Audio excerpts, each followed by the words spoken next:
ఇంతమంది మహిళలు ఎటు చూసినా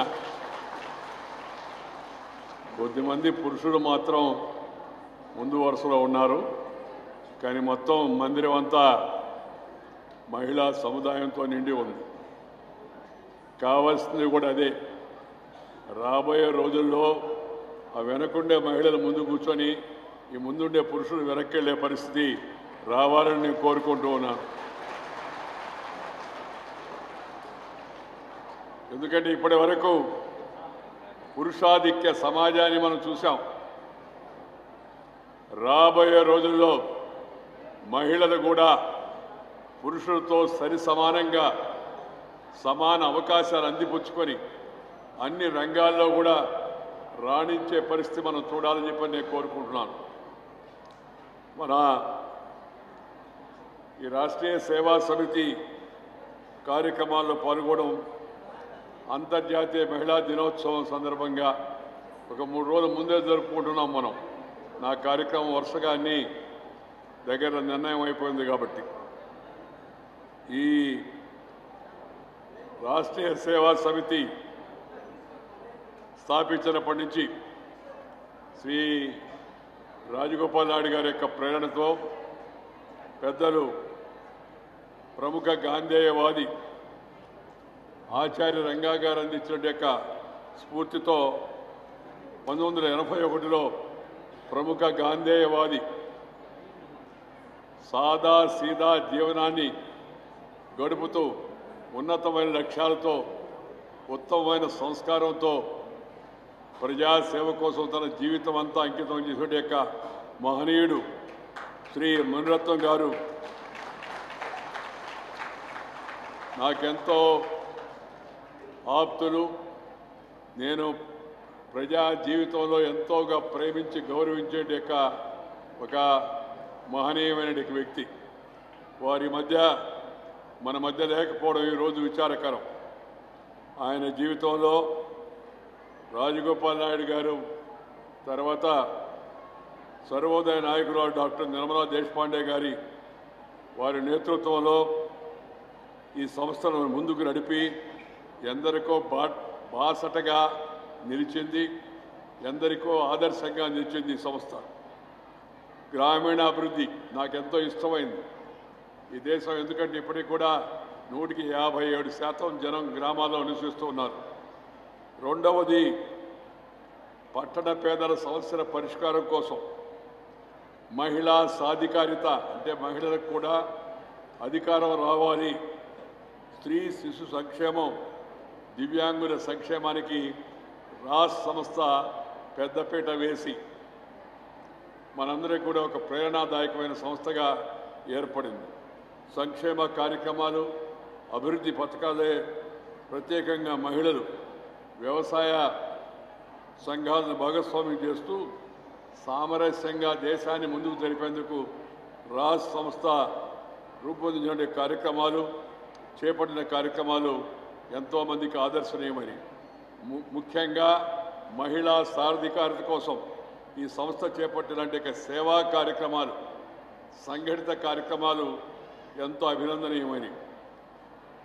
ఈ సందర్భంగా మొన్నటి వరకు ఈ సంస్థను ముందుకు తీసుకెళ్లడంలో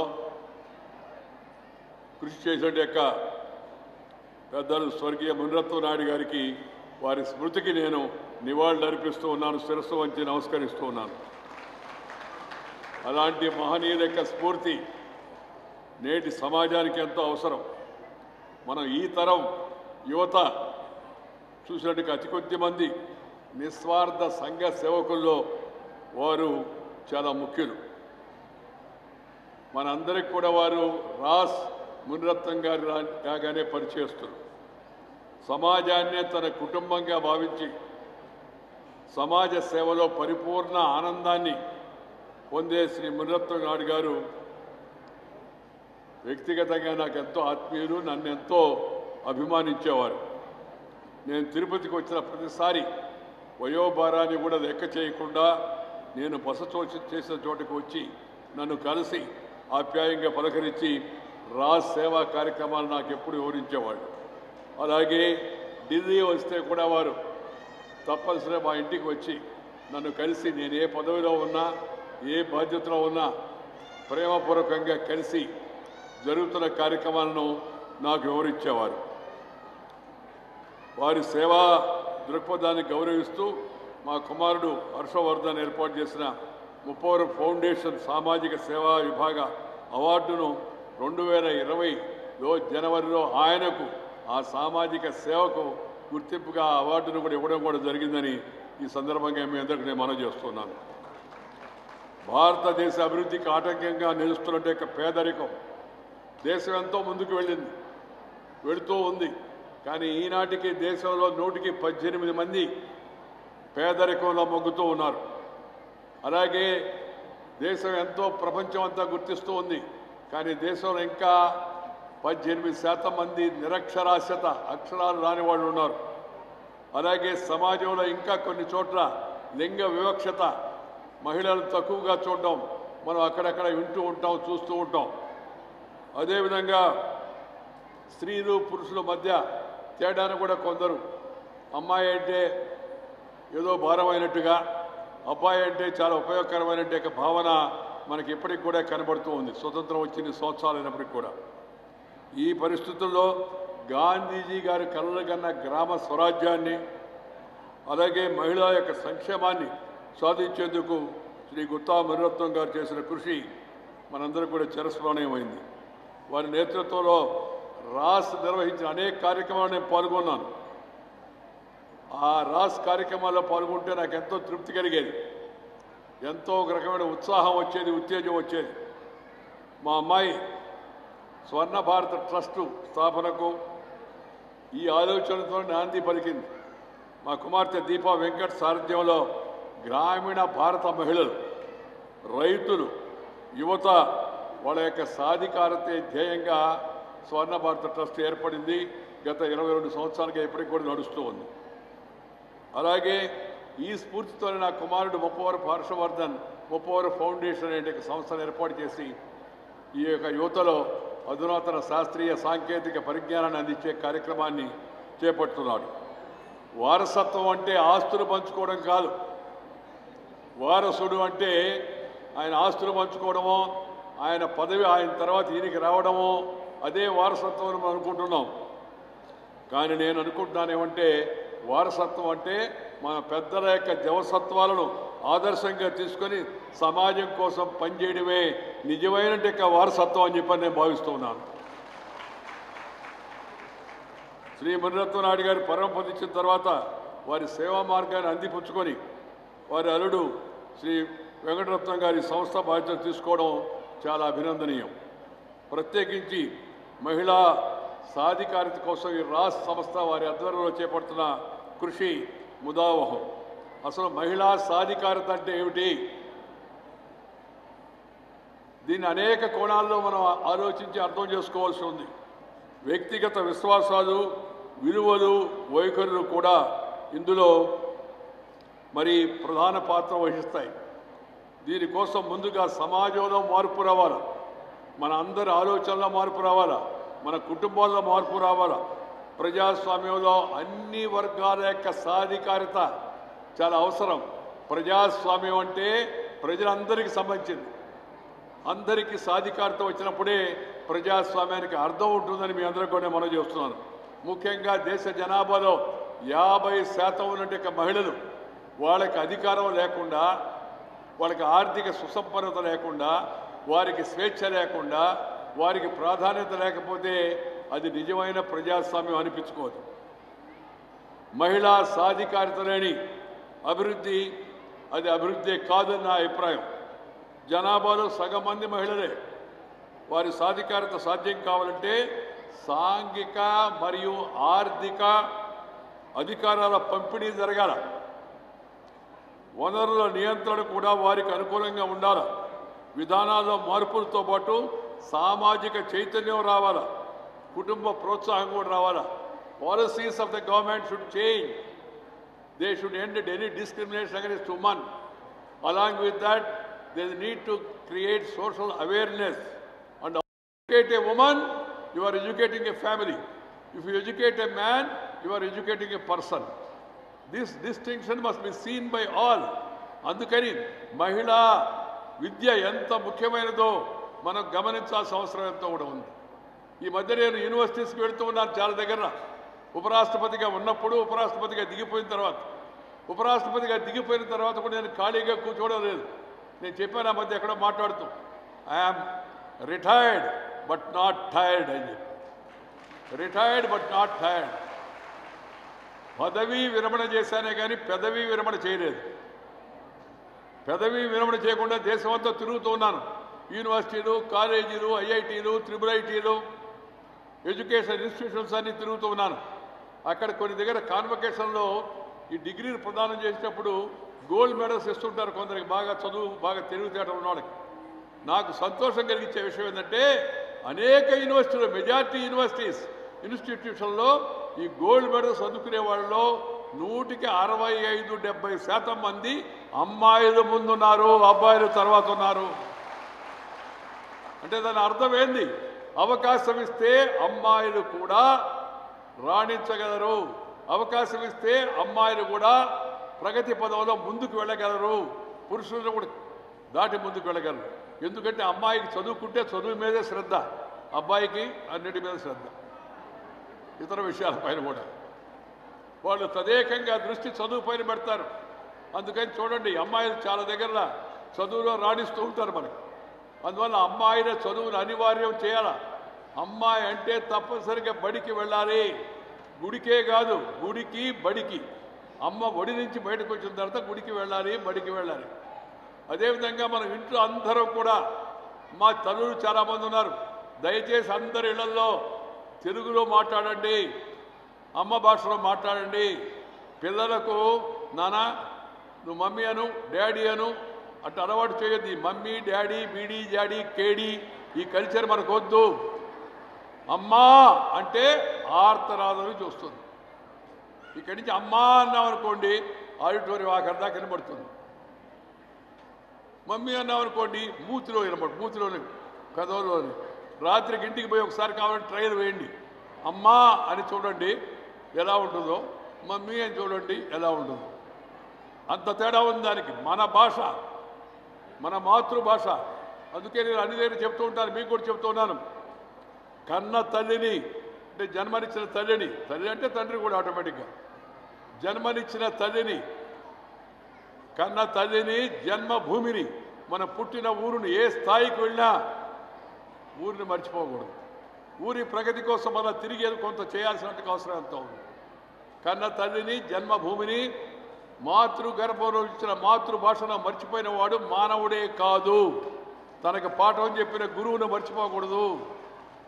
మన భాషలో మనం మాట్లాడాలా. అమ్మ భాష కళ్ళ లాంటిది,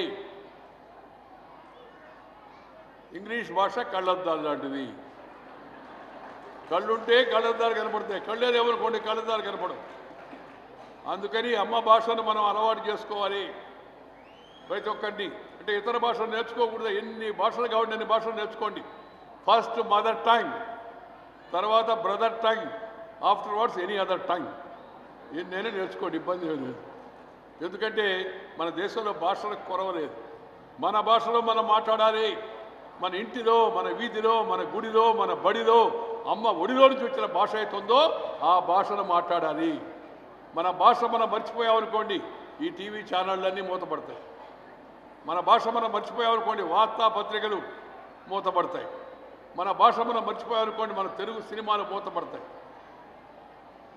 ఆ ప్రేమ బాంధవ్యాలకు అర్థం లేకుండా పోతుంది. ఇది తీవ్ర పరిణామాలు దారి తీస్తుంది. రోజుకి మన మాతృభాష మాట్లాడే సంఖ్య తగ్గిపోతుంది. ఫ్యాషన్ అయిపోతుంది. అందరూ ప్రతి ఒక్కరికి ఫ్యాషన్ వచ్చినా రాకపోయినా ఇంగ్లీష్లో మాట్లాడడం. అది ఇంగ్లీషు సరిగా కూడా కాదు. చదువు రాని కూడా పక్కన వాడిని సంబోధించినప్పుడు అన్నా అని అనలేరా? అన్నా, అన్నా, సోదరా, తమ్ముడా, అక్క, బావా, మరదలా, పెద్దమ్మ, చిన్నమ్మ, పెదనాయన అని అనలేము మనం. అలవాటు అయిపోయింది అందరికీ. ఎవరినంటే వాళ్ళని దేనికైనా అందరూ ఆంటీ, దేనికైనా ఆంటీ. కొంతమంది బ్రదర్ అని కూడా పిలవడం లేదు ఇంగ్లీష్లో కూడా. ఏం బ్రో, ఎలా ఉన్నావు బ్రో? బ్రో బ్రో చేవారు ఎవరు రాని పాట పాడినట్టుగా. బ్రో ఏంది? దాని అర్థం ఏంది? బ్రో అంటే మనము మన భాషలో మనం ఎంతగా ప్రేమగా ఆప్యాయంగా పలకరించుకుంటుంటే ఆ అందం, ఆ ఆనందం, ఆ సంతోషం, ఆ సౌభాగ్యం మనకి ఇంగ్లీష్ భాషలో రాదు. ఇంగ్లీష్ వాడికి వాళ్ళ భాష గొప్ప కావచ్చు, వాడు పోతూ పోతూ మన దేశాన్ని పరిపాలించి మనల్ని దోచుకొని మన నాయకుల మనసు కూడా కొంత దోచుకోపోయారు. దోచుకుపోయి ఇంగ్లీష్ లేకపోతే పైకి పోలేమని. మన ఎవరో ఒక అబ్బాయి చెప్పాడు, సార్ మీరు చెప్పేది చాలా బాగుంది కానీ ఇంగ్లీష్ లేకపోతే పైకి పోలేము కదా సార్ అన్నాడు. నేను చెప్పాను ఆ అబ్బాయికి, నేను మొన్న దేవుడికి ఐఎస్డి చేసి వాడాను, వెంకటేశ్వర స్వామితో అడిగాను ఆయన్ని, ఏవయ్యా పైకి రావాలంటే ఇంగ్లీష్ వచ్చి ఉండాలని. ఆయన చెప్పాడు నాకు అదేమి లేదు, టైం అయిపోతే ఎక్స్పైరీ డేట్ అయిపోతే ఎవడైనా నేరుగా వచ్చేయచ్చు, భాషా భేదం లేదని చెప్పాడు. అంటే ఆ కరోనాతో సార్ మీరు ఏదో నవ్వులాట చెప్తున్నారు అన్నాడు. నేను చెప్పా పైకంటే అర్థమైంది, ఈ దేశ రాష్ట్రపతి మాతృభాష చదువుకుంది.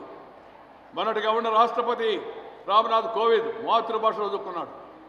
మొన్నటి వరకు సుప్రీంకోర్టు ప్రధాన న్యాయమూర్తిగా పనిచేసిన తెలుగువాడు నూతనపాటి వెంకటరమణ తెలుగులో చదువుకున్నాడు. ఆయన ఈ దేశ ఉపరాష్ట్రపతిగా పనిచేసిన నేను రైతు బిడ్డగా పుట్టి అత్యున్నతమైన 2వ రాజ్యాంగ పదవికి చేరుకున్న నేను మాతృభాష చదువుకున్నాను. ఈ ప్రపంచమంతా ఇవాళ శక్తివంతుడైన ప్రధానమంత్రిగా చెప్పుకునే నరేంద్ర మోడీ గారు కాన్వెంట్ మొహమే చోళ్ళ మాతృభాష చదువుకున్నాడు. దేశ రాష్ట్రపతి, ఉపరాష్ట్రపతి, ప్రధాన న్యాయమూర్తి, ప్రధానమంత్రి ఆ పదవులకు మాతృభాష చదువుకోండి వెళితే మనం ఎందుకు పోలేమయ్యా? ఇది ఒక అనవసరమైన తప్పుడు అభిప్రాయం, పైకి పోలేమనుకోవడం. అందుకని మనం తప్పనిసరిగా మన భాషను మనం ప్రోత్సహించుకోవాలి. ప్రభుత్వాలు ఉత్తర్వులు తెలుగు భాషలో ఇవ్వాలి, అప్పుడే మార్పు వస్తుంది. దురదృష్టవశాత్తు ప్రభుత్వాలు కూడా ఇంగ్లీష్ వాళ్ళ అలవాట్లో గెజిట్ నోటిఫికేషన్ అన్నీ కలెక్టర్ ఇచ్చే ఆర్డర్ అంతా ఇంగ్లీష్లో ఉంటుంది. జనానికి ఇంగ్లీష్ రాదు. 100కి 5% మందికి కూడా గ్రామాల్లో ఇంగ్లీషు రాదు. కానీ ఉత్తర్వులన్నీ వాళ్ళకి ఇచ్చే పరిపాలకులు ఇచ్చే ఉత్తర్వులన్నీ ఇంగ్లీష్లో ఉంటున్నాయి. ఎవరి కోసం ఇది? ఎందుకు ఈ పద్ధతి కొనసాగుతోంది? ఇంతకాలమైనా దాన్ని ఎందుకు మనం మార్చుకోలేకున్నాం? ఈ విషయాన్ని అందరూ తీవ్రంగా ఆలోచించాల్సిన అవసరం ఎంత ఉంది. మన భాషలో మనం ఉత్తర్వులు ఇవ్వాలి, మన భాషలో మనం మాట్లాడాలి, మన భాషలో మనం పలకరించుకోవాలి. ఇంటిలో పిల్లలని తప్పనిసరిగా తెలుగు భాషలో మాట్లాడేట్టుగా అలవాటు చేయాలా. ఆ తర్వాత ఇతర భాషలు నేర్పించవచ్చు, ఇంగ్లీష్ కూడా నేర్పించవచ్చు, తప్పు లేదు. ఇతర భాష హిందీ కూడా నేర్పించాలి. హిందీ కూడా అవసరం దేశంలో పైకి వెళ్ళాలంటే. ఎందుకంటే కేంద్ర ప్రభుత్వానికి వెళ్ళినప్పుడు ఆ స్థాయిలో ఎక్కువ మందికి వచ్చిన భాష హిందీ కాబట్టి దాన్ని కూడా నేర్చుకోవాలి. దేన్ని గుడ్డిగా వ్యతిరేకించకూడదు. నేను మన తమిళనాడు వెళ్తే అక్కడ చెప్పారు, కొంతమంది విద్యార్థులు చెప్పారు, సార్ మా మీద రుజుతున్నారు సార్ అని. ఏమి రుజుతున్నారయ్యా? భాష రుజుతున్నారు సార్ అని. నేను చెప్పాను నో ఇంపోజిషన్ అన్నాను, అనగానే చప్పటి కొట్టారు. No imposition, no opposition, that is my proposition అని చెప్పాను. నేను ఏ భాషను రుద్దకూడదు, ఏ భాషను వ్యతిరేకించకూడదు, అన్ని భాషలు నేర్చుకోవాల్సిన అవసరం ఎంతో ఉంది. కానీ ముందు అమ్మ భాష నేర్చుకోవాలా. అమ్మ భాషలో మాట్లాడడం గర్వంగా ఫీల్ కావాలి. మనం ఒక రకమైన ఫ్యాషన్గా తయారు కావాలి. ఫ్యాషనే కాదు, అది ఒక మిషన్గా మన అందరం దాన్ని చేపట్టాల్సిన అవసరం ఉంది. మన ఇంట్లో నేను తెలుగులో మాట్లాడతాను, తెలుగులోనే చెప్తాను, నమస్కారం అంటాను. ఈ good morning, good evening, good afternoon, good night 4 చెప్పాలా. 4 సార్లు 4 చెప్పలే, ఒకటే ఒక్క మాట. ఉదయం, మధ్యాహ్నం, సాయంత్రం, రాత్రి నమస్తే, నమస్కారం మన సంస్కారం. 4 సార్లు 4 రకాలుగా చెప్పలేదు. దీన్ని అందరూ దయచేసి అర్థం చేసుకొని మీ జీవితంలో మీరు దీన్ని అలవాటుగా పెట్టుకోండి, ప్రాక్టీస్ చేయండి. రేపటి నుంచి ఎవరన్నా ఎదురు పడితే నమస్తే అని చెప్పండి. ఎవరన్నా కనబడితే సోదరా ఎలా ఉన్నామని అడగండి. పెద్దవాళ్ళు కనబడితే అమ్మ నమస్కారం అని చెప్పండి. దానివల్ల వచ్చే మార్పు, దానివల్ల వచ్చే సంతోషం మీరే ఫీల్ అవుతారని సందర్భంగా మీ అందరూ కూడా మనం చేస్తున్నాను. ఈ విషయంలో మహిళలు మీరు ముందు శ్రద్ధ తీసుకోవాలి. ఇంట్లో తెలుగులోనే మాట్లాడి చూడాలి. రెండవది, పిల్లలు ఎక్కువ మంది ఇక్కడ తల్లులు ఉన్నారు కాబట్టి సమాజాన్ని తీర్చిదిద్దే పరిస్థితి మీరు ఉన్నారు కాబట్టి పిల్లల్ని మంచిగా పెంచాలి. కాబట్టి పిల్లలకు ఉదయాన్నే నిద్ర వేయడం అలవాటు చేయండి. సూర్యోదయంతో లేయాలి. 7 గంటల వరకు, 8 గంటల వరకు, 9 గంటల వరకు ముసుగు పెట్టి దన్నుకొని పడుకునే అలవాటు కానివ్వకూడదు. సూర్యాస్తమయానికి అంతా పనులు పూర్తి చేసుకోవాలి. ఆ తర్వాత కుటుంబంతో సమయం గడపాలి. పిల్లలు కుటుంబంతో సమయం గడపాలి. ఈ ఎలక్ట్రానిక్ గ్యాడ్జెట్స్ వచ్చిన తర్వాత పిల్లల ఆలోచనలో మార్పు వచ్చింది. రాత్రిపూట పొద్దుపోయిన దాకా నెట్ చూస్తూ ఉంటారు. నెట్ సొంత ఆలోచనలు పోతాయి. మరీ ఎక్కువ గూగుల్ మీద ఆధారపడితే నీకు సొంత బుద్ధి పోతుంది. కొద్ది రోజులు పోయిన తర్వాత ఇక్కడి నుంచి ఎంత దూరమే రైల్వే స్టేషన్ అంటే గూగుల్, ఇంకా కొద్ది రోజులు దాటిన తర్వాత మీ ఆవిడ పేరు ఏంది అంటే గూగుల్ చూస్తాడు. వాడు సొంతంగా చూసి చెప్పలేడు, ఆలోచించలేడు. అందుకని ఆలోచన శక్తి ఉండాలంటే మన భాషలో మనం ఎలక్ట్రానిక్ గ్యాడ్జెట్స్ ఎంతవరకు అవసరమో అంతవరకు ఉపయోగించుకోవాలి. Excessive use of electronic gadgets దానికి బానిస కావడం అవుతుందో, మాదక ద్రవ్యాలకు బానిస అవడం ఎంతో ప్రమాదమో, ఎలక్ట్రానిక్ గ్యాడ్జెట్స్ కూడా ఆ బానిస తత్వం కావడం అంత ప్రమాదం. దయచేసి దీన్ని అందరూ అర్థం చేసుకోండి. మన భవిష్యత్తు కోసం చెప్తున్నాను నేను. అలాగే పిల్లలు తొందరగా పడుకునేట్టు చేస్తే తొందరగా లేస్తారు. రాత్రిపూట ఆలస్యం అయితే ఉదయాన్నే లేదారు కదా. ఆ తర్వాత వాడు టీవీ చూస్తూ ఉంటాడు, గ్యాడ్జెట్స్ చూస్తూ ఉంటాడు, నిద్ర పట్టదు. ఇంకా దాంట్లో వచ్చినవి రాత్రి కనబడుతూ ఉంటాయి వాడికి. ఇంక ఉదయాన్నే నిద్ర లేడాడు. ఈ మార్పు తీసుకురావాలి. రెండవది, మన పిల్లలు కొంత శారీరక శ్రమ చేసి అలవాటు చేసుకోవాలి. శారీరక శ్రమ, ఎక్సర్సైజ్, అది యోగా కావచ్చు, ఏదైనా కావచ్చు, ఒక ఎక్సర్సైజ్ చేయడం అలవాటు కావాలి ప్రతి ఒక్కరికి. సూర్య నమస్కారాలు, బస్తీలు, లేకపోతే పరిగెత్తడము, నడవడము, ఆటలు, ఫుట్బాలు, హాకీ, చెడుగుడు, ఖోఖో, మంచి మంచి ఆటలు అనేక ఉన్నాయి. మన భారతీయ ఆటలు వాటిలో పాల్గొనేటికి అలవాటు చేయండి. శారీరక సౌష్ఠవం వస్తుంది. ఫిజికలీ ఫిట్, మెంటలీ అలర్ట్, పిల్లలు ఉత్సాహంగా తయారవుతారు. ఆ విధంగా మన పిల్లలు తీర్చిదిద్దాలని నేను తల్లులందరికీ ఈ సందర్భంగా పిలిపిస్తున్నాను. ఈ అంతర్జాతీయ మహిళా దినోత్సవం సందర్భంగా తల్లులందరూ తల్లి భాషలో మాట్లాడించండి. 2, పిల్లలను మంచి పద్ధతిలో పెంచండి. 3వది, వాళ్ళకి మన భాషలో మాట్లాడే పద్ధతి అలవాటు చేయండి. 4వది, కుటుంబంతో గడపడం.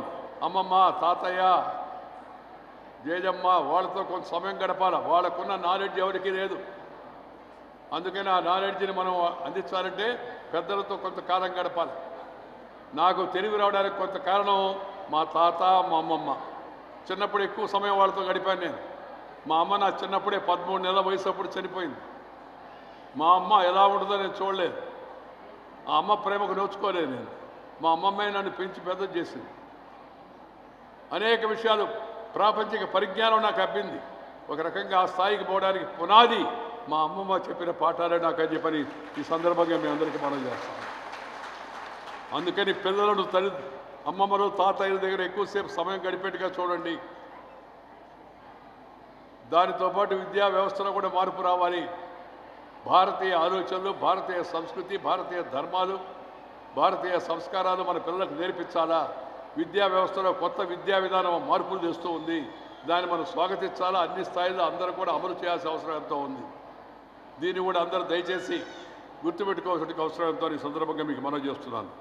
నేను ఎక్కువ సమయం తీసుకోవడం నాకు ఇష్టం లేదు. కానీ మిమ్మల్ని అందరినీ చూసిన తర్వాత, ఇంత పెద్ద మహిళా సమూహాన్ని, ఇంతమంది మాతృమూర్తులు చూసిన తర్వాత నాకు కొత్త ఉత్సాహం వచ్చింది.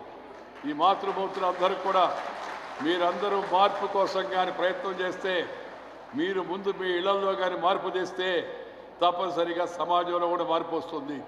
మన కట్టు, మన బొట్టు, మన మాట, మన ఆట, మన పాట, మన భాష, మన యాస, మన గోస.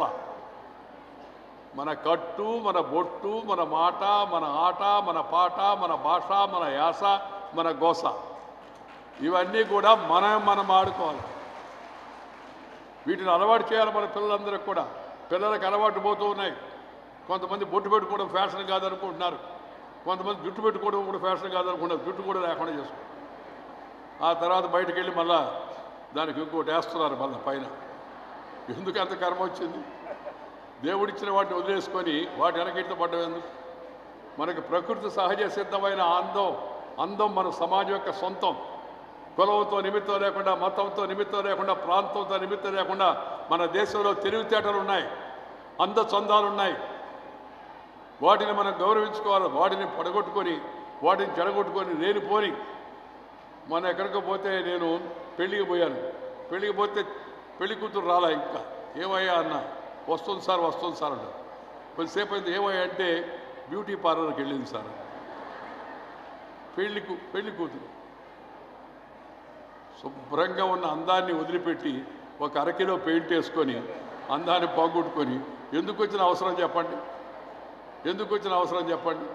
మన అందం, మన దేవుడిచ్చిన అందం, మన తల్లిదండ్రులు ఇచ్చిన అందం, దాన్ని చక్కగా మనం కానీ కాపాడుకుంటే అంతకు మించిన అందం ఇంకోటి లేదు. ప్రపంచంలో భారతీయ మహిళల యొక్క అందచందాలతో పోటీ పడగలిగినట్టుగా జాతి మరొకటి లేదు. Everywhere in the entire world.